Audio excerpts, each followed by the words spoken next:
to the state of South Carolina's weekly high school show, Four Quarter Friday, hosted by Matt Smith and Steve Hall, part of the Chief Sports Network, and proudly presented by the South Carolina Athletic Coaches Association. Keep believing, no plans on leaving, even if we have a losing season. Pride is a capital letter on my baseball cap. It's what holds us together around this dot on the map. Now it's the color I bleed in the stitches in my stitches and my stitches and my stitches and my pride is a capital letter on my baseball cap. It's what holds us together around this dot on the map. It's the color I bleed in the stitches in my shoes and my jacket matching right.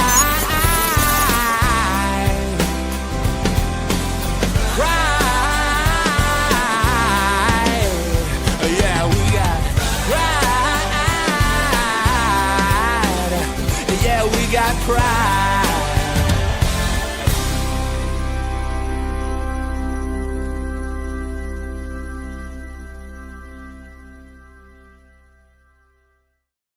Joining us, you see that James Island logo when we bring you back in the open on Fourth Quarter Friday. Well, we've got the man behind that logo right now. They won Region 8 last year, running the playoffs, 12 wins. You've really shaken things up with the Trojans. Coach, we really appreciate you spending some time with us. Tell us what's going on in your corner of the world. And it is a corner, right? You guys, it's the ocean, and you guys are down there in James Island. I hope the traffic's not too bad on Folly Road when you try to go home in the afternoons. Yeah, we're pretty boxed in down here in the corner of America, man. We're right here before you get across the pond to London and places due east. We're just hanging on, man. Off-season grind has began since we got kicked out of the playoffs at the lower state. So we just been grinding since that point, trying to build a program, leaving a legacy behind, keeping the standard high. Well, Coach, before we get into the appeal as to why you guys were talking about moving in classification, if you would tell us just how you've built this program. Why I said you shook things up, and you did. You have been on a real roll there at James Island. Tell us how you built this culture, and you built it so quickly there with the Trojans.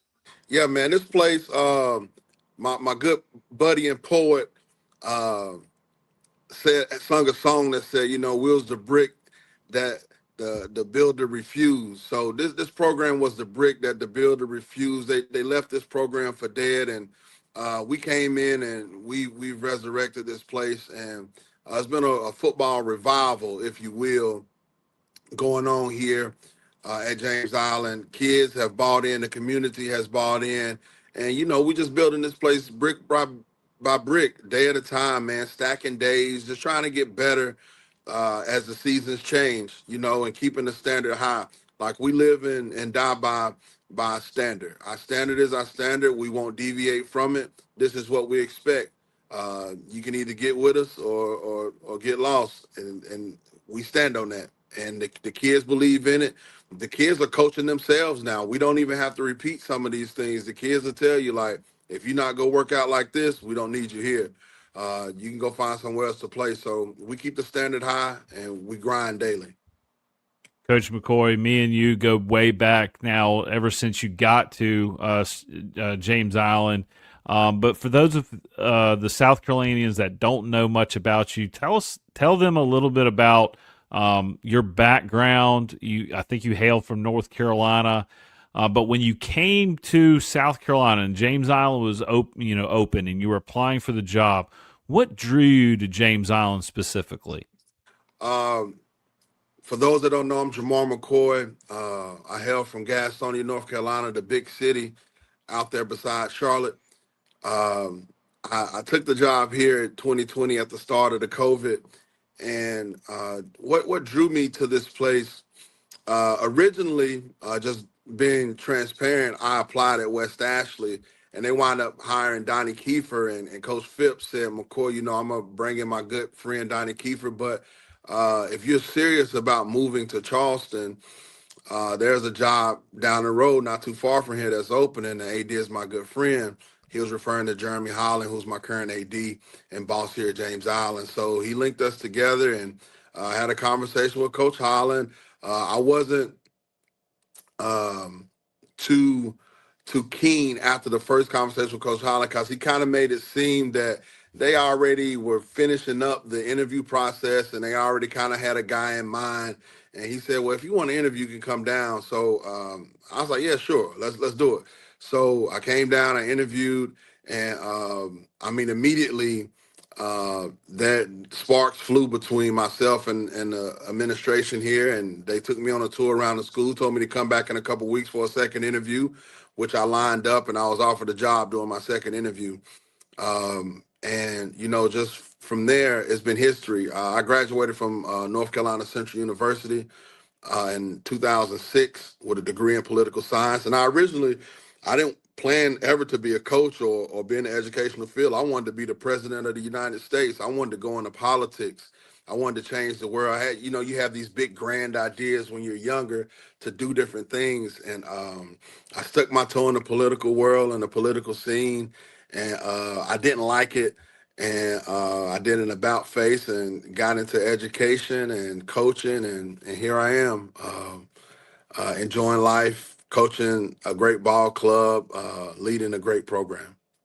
Well, you're not out of politics. You're not out of politics at all, Coach, because your school went to the South Carolina High School League, and you went to the appellate committee and you said, "Hey, here's why we think that we should be in a different classification." If you could take us through a few things, because for one thing, you're having success, so this isn't about competition. Right. Take us through, if you would, what your region looked like, what the travel is like, the appeal that your school was making, what your world is going to look like moving forward in the future.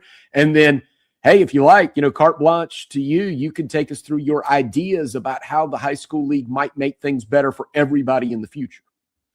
Absolutely. So I try to steer away from being political, but here goes. So James Island, we're what's known as a public conversion charter school, the only one of its kind in the state of South Carolina. We have 2 attendance zones. If you live on James Island, that is a pure island in every sense of the word. We're surrounded on all sides by water. The only way to get on the island is by boat or over a bridge in a car. If you live on James Island, you are zoned to go to this high school. But we have 400 lottery seats, and you have to live within the county lines, Charleston County lines, in order to apply for one of those 400 lottery seats. Out of those 400 lottery seats, we have right at 100 kids that has transferred in that play sports. The other 300, they're here for our IB program or one of our arts programs. We're the only IB high school in our county, so students want to get that IB diploma, which is very attractive, and it's a lot of hard work to get. So with the multiplier, it has bumped us up to being a 5A program. And we don't have 5A numbers, live bodies in the building. We just don't. But before I dig deep into that, the travel, I have to say, is better being in 5A because, we don't have far to go. I think our furthest region game this year was over to Ashley Ridge or maybe over to Somerville. It's really, no more than an hour's drive from here to there. We travel further during the playoff stretch to play ball games. Now, when we were in 4A several years ago, the travel was a bear to get out to Hilton Head or Beaufort or May River or one of those schools, down south of us. It was a haul. It was a haul for sure. But at the same time, when you compare apples to apples and oranges to oranges as it relates to warm bodies in the school, grades 9 through 11, those schools in Beaufort County, down in Hilton Head, those are the schools that we are comparable to, not to a Somerville or Ashley Ridge that has 25, 26, 28, nearly 3,000 students in the building. Like we just don't. It is what it is. And what I kept hearing from the appeals process was, y'all been competitive, y'all been competitive, y'all been competitive. So what that we're competitive? Clemson is competitive. Miami is competitive. They're both ACC schools. That doesn't mean they need to go jump into the SEC. Like it is what it is. Our roster is built on 4A numbers, and since we are competitive with the kids that we have, does that mean we need to play 5A? No, not at all. Your rules state we classify and realign schools on their ADMs, their average daily minimums, and our ADMs say that we're squarely a 4A school, and that's just that. So I feel that the 3A, the multiplier, is something that's old and arcane, that we lifted straight from the state of Georgia, who no longer uses the rule because it's outdated, and it really does nothing but hurt those other public schools. Their intended audience was for some of these charter schools to get hit with the multiplier for competitive balance. But I haven't seen any, and I mean any, zero zilch evidence that this multiplier has balanced the competition in the state.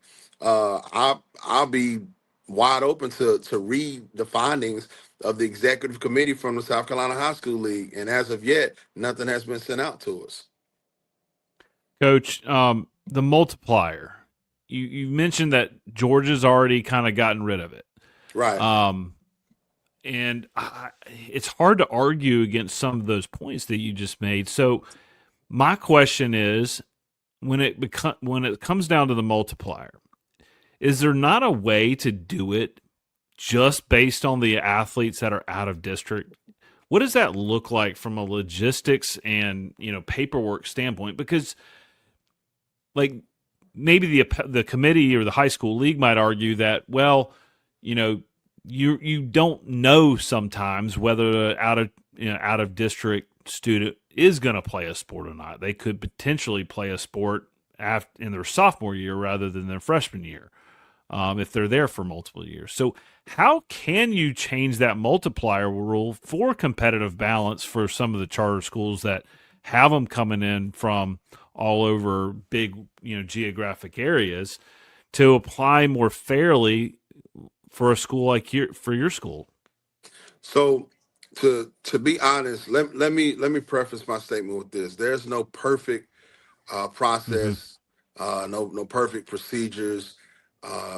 Every state that has a high school athletic league, there are positives and there are negatives.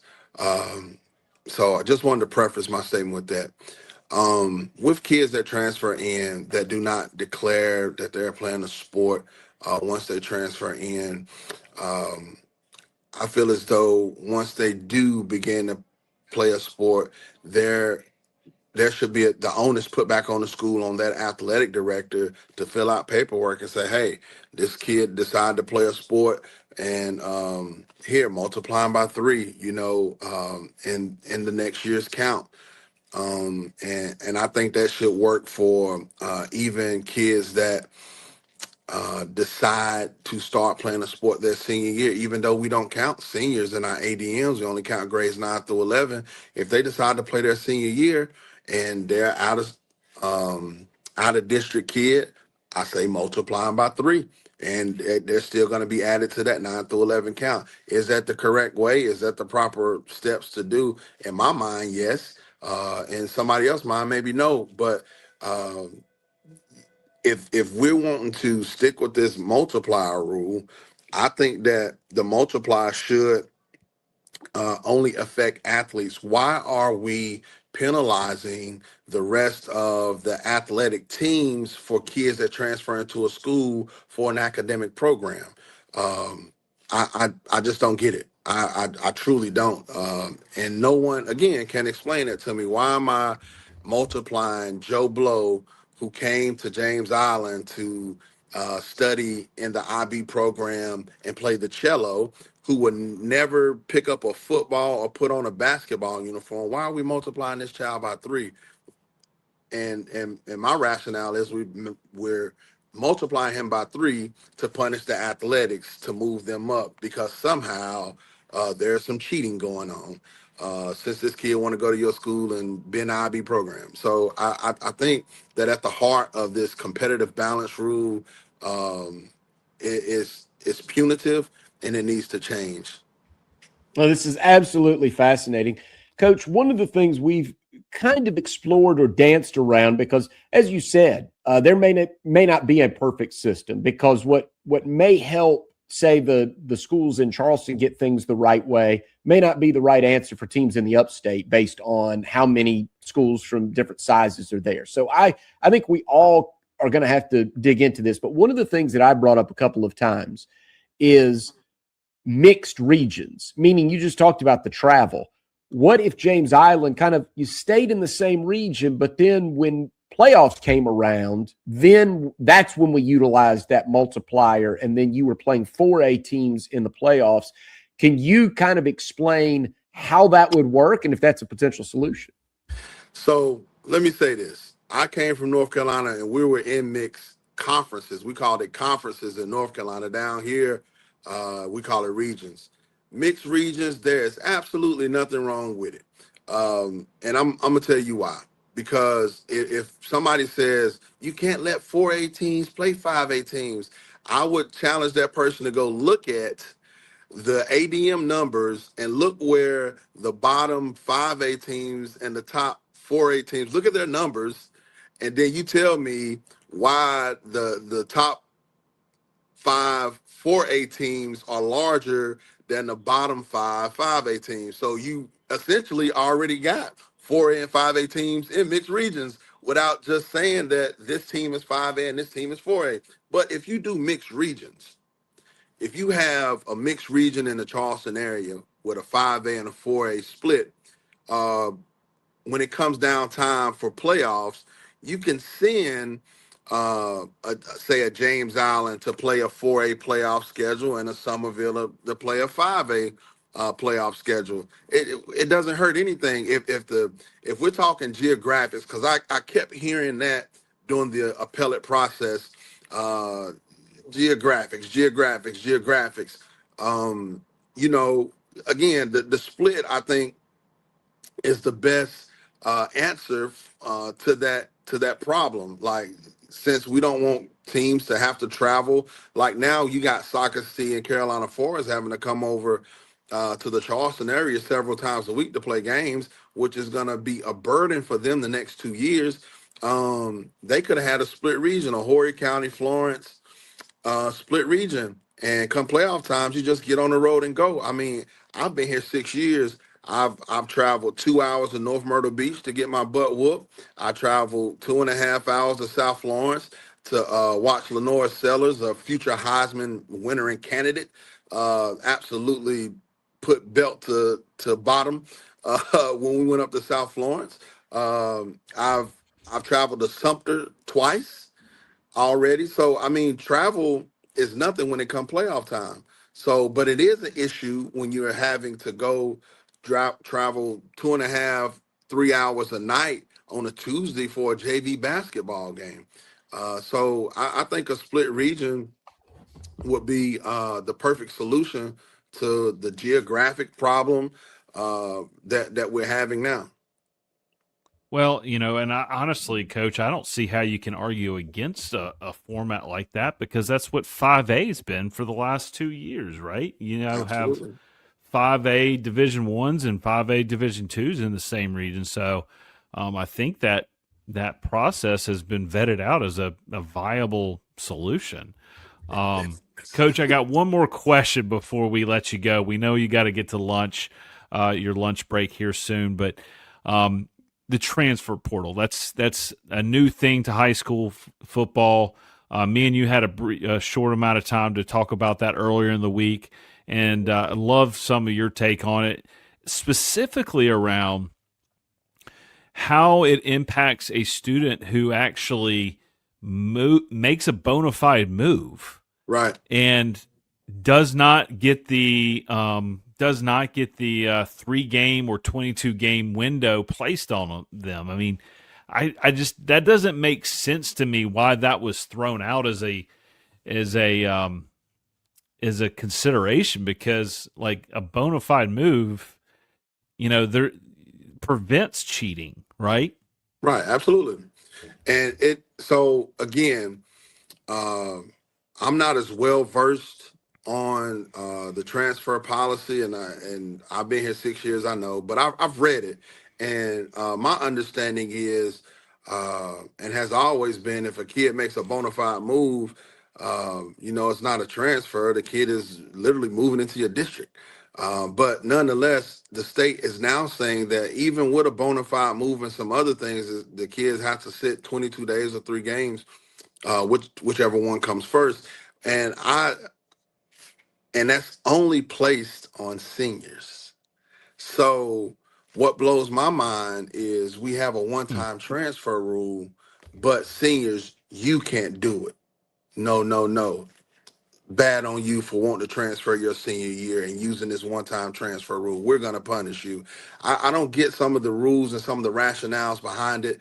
To me, either with the one-time transfer rule, the kids have to sit one time for 3 games or 22 days, whichever come first, grades 9 through 12, or don't have that punitive portion in the rule at all. Like, what is the purpose? Again, I think we do things and we do all of these rules, and everything becomes confusing, and we're really cutting off our nose and spite our face.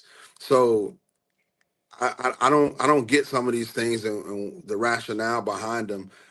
In my point of view, it's the kid's last year. He uses this one-time transfer as a senior. Good for him. We've had kids to leave the James Allen program, and I look them in the face and wish them the best. Since I've been a coach, I've been in the business of training and keeping soldiers, not hostages. So if they want to go, let them go. We go fight on with the crew that we have here. So if a kid decides to just transfer out his senior year, God bless you. I hope you find and get everything you want. I don't think they should be punished for it if we got a one-time transfer rule. Yeah, Coach, all of this is fantastic. Next time we have you on, we're absolutely going to talk more ball, right? More football next time that we have you on. But we wanted to get your thoughts out here to everybody and really stir this conversation up. Bona fide transfers or not. What's bona fide is that jacket. In the last 30 seconds, tell us, because you're representing today. So tell us who you're repping today there at James Island. I'm representing the North Carolina Central University, home of the Eagles, Eagle Pride Amplified, the mighty Tulsa chapter of Omega Psi Phi Fraternity Incorporated.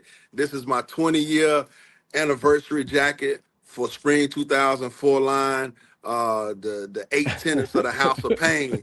So rude to the good bros out there. Bro Hunter, that's the athletic director over at Indian Land.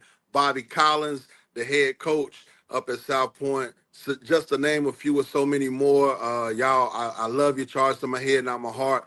But root to the good bros out there.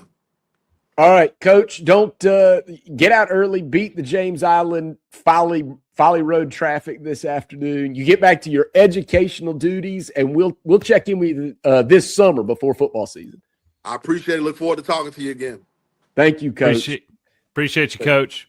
Take care. That is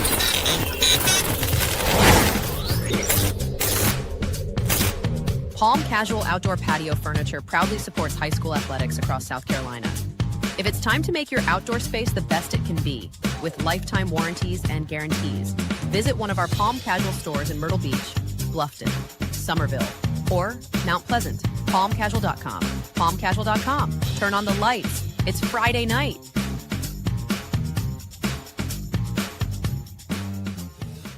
At Moultrie Insurance, our agents are working for you. Our commercial lines of coverage are well-sourced and intimately chosen. We offer commercial lines of coverage such as business owners, umbrella, property, auto, or general liability coverage. and evaluate every option to find what fits you best. Like a good offensive coordinator, we will draw up the plays, but only run with what you feel comfortable. Get in touch with our quarterback, Perry Orth, or our head coach, Frank, by visiting MoultrieINS.com. MoultrieINS.com.